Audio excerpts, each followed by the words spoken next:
కొడుకు మరణమే కోట శ్రీనివాసరావు జీవితంలో అతిపెద్ద విషాదాన్ని మిగిల్చింది. కోట బాటలోనే ఆయన కొడుకు కోట ఆంజనేయ ప్రసాద్ అడుగులు వేశాడు.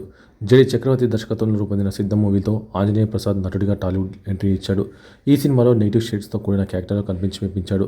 ఆ తర్వాత గాయం 2 సినిమాలోనూ మెయిన్ విలన్గా ఆంజనేయ ప్రసాద్ నటించాడు. సిద్ధం, గాయం 2 రెండు సినిమాల్లో తండ్రితో కలిసి ఆంజనేయ ప్రసాద్ నటించాడు. ఇందులో హీరో జగపతి బాబు విలన్ అయినా కోట కొడుకు ఆంజనేయ ప్రసాద్ని చంపేస్తాడు. కొడుకు శవాన్ని చూసి విలన్ కన్నీరుమున్నీరవుతాడు. అయితే నిజానికి ఈ సీన్ చిత్రీకరణ చేసే సమయంలో కోట శ్రీనివాసరావు ఇబ్బందిగా ఫీల్ అయ్యాడు. ఇలాంటి సీన్లు నటించడానికి కాస్త ఇబ్బందిగా ఉందని జగపతిబాబు చెప్పాడు. కోట వంటి యాక్టర్ పరిస్థితిని అర్థం చేసుకున్న జగపతిబాబు ఆంజనేయ ప్రసాద్ స్థానంలో డూపును పెట్టి సీన్ కంప్లీట్ చేసేద్దామన్నాడు. కానీ రియల్ సీనే రియల్గా కోట జీవితంలో జరగడం బాధాకరం. గాయం 2 సినిమానే నటుడిగా ఆంజనేయ ప్రసాద్ చివరి మూవీ.